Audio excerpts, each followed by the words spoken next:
Sa ilalim ng madilim na langit, habang bumubuhos ang malakas na ulan, naglalakad si Lando pa uwi. Ang bawat hakbang niya ay mabigat, tila bitbit ang pagod ng buong maghapon sa construction site. Sa kanyang kamay, mahigpit niyang hawak ang isang maliit na supot. Sa loob nito ay ang huling piraso ng tinapay, ang tanging pagkain na ititira sana niya para sa kanyang hapunan. Tinitingnan niya ang tinapay nang may halong pagnanais at pasasalamat.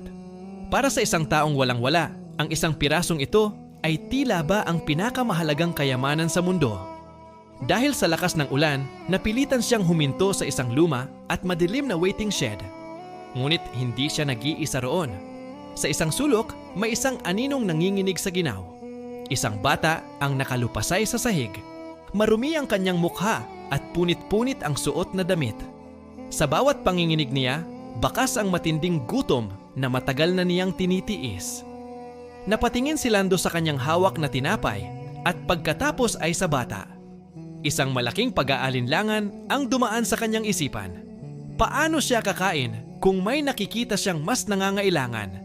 Dahan-dahang lumapit si Lando. Hindi siya nagsalita, ngunit ang kanyang mga mata ay nagpapakita ng malasakit.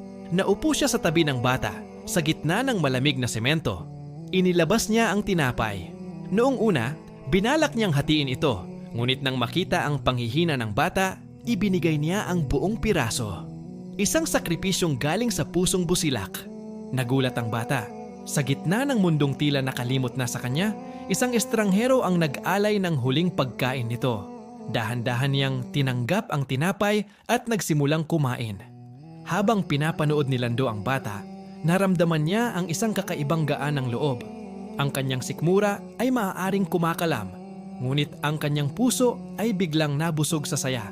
Tumila na ang ulan at ang dating madilim na kalsada ay tila nagkaroon ng bagong liwanag.